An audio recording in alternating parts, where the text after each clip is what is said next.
उत्तर प्रदेश के लखनऊ में मंगलवार की रात एक बड़ा हादसा हो गया। एक बार फिर सरकार की लापरवाही की सजा आम लोगों को भुगतनी पड़ी। काफी समय से जर्जर हालत में खड़ी 5 मंजिला इमारत ध्वस्त हो गई।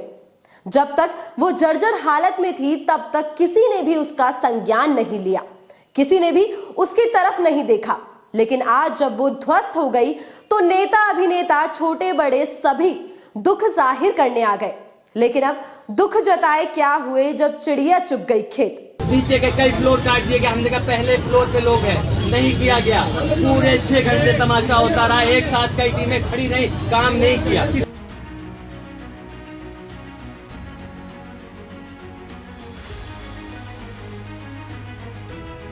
वजीर हसन रोड पर बनी एक 5 मंजिला इमारत गिर गई।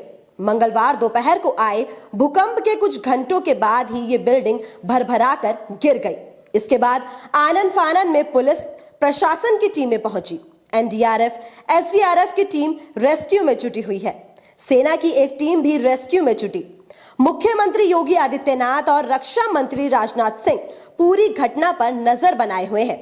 इससे पहले डिप्टी सीएम ब्रजेश पाठक, नगर विकास मंत्री एके शर्मा, सीएम योगी के सूचना सलाहकार अवनीश अवस्थी और प्रमुख सचिव गृह संजय प्रसाद घटना स्थल पर पहुंचे। 15 परिवार इस इमारत में रहते थे और एक ही झटके ने उन परिवारों के रैन बसेरे को उनसे छीन लिया।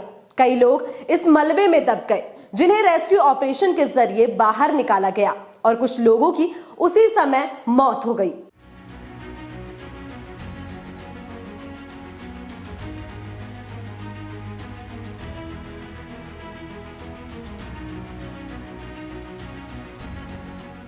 इमारत में 14 से 15 परिवार रहते थे। इमारत गिरने पर सब मलबे में दब गए और मलबे के अंदर से लोगों के चिल्लाने की और अपनी जान की गुहार लगाने की आवाजें आने लगी। कई लोगों को मलबे से बाहर निकाल लिया गया और उनकी जान बच गई, पर कई लोगों की उसी समय मौत हो गई और कई लोग अभी भी उस मलबे में दबे हैं, जिन्हें निकालने के लिए रेस्क्यू ऑपरेशन जारी है। अभी तक लगभग 14 लोगों को मलबे से निकाला जा चुका है। बीते लगभग 12 घंटों से रेस्क्यू ऑपरेशन जारी है और अभी 5 से 6 घंटे और लग सकते हैं।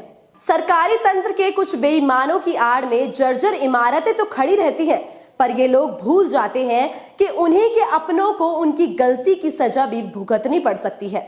जी हां, जानकारी के अनुसार सपा सरकार में ही ये इमारत बनी थी और अब बताया जा रहा है कि समाजवादी पार्टी के प्रवक्ता और नेता शाहिद मंसूर का परिवार भी इसी इमारत में रहता था। जब इमारत गिरी तो सपा नेता अब्बास हैदर के पिता और कांग्रेस नेता अमीर हैदर और उनकी पत्नी भी बिल्डिंग में मौजूद थे और वो भी इसी इमारत के मलबे में फंस गए।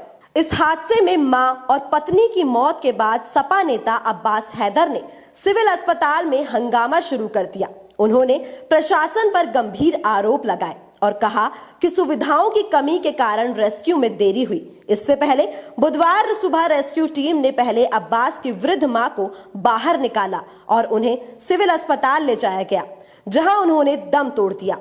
कुछ घंटे बाद अब्बास की पत्नी उस्मा हैदर को भी रेस्क्यू कर सिविल अस्पताल ले जाया गया, जहां डॉक्टर ने उन्हें मृत घोषित कर दिया।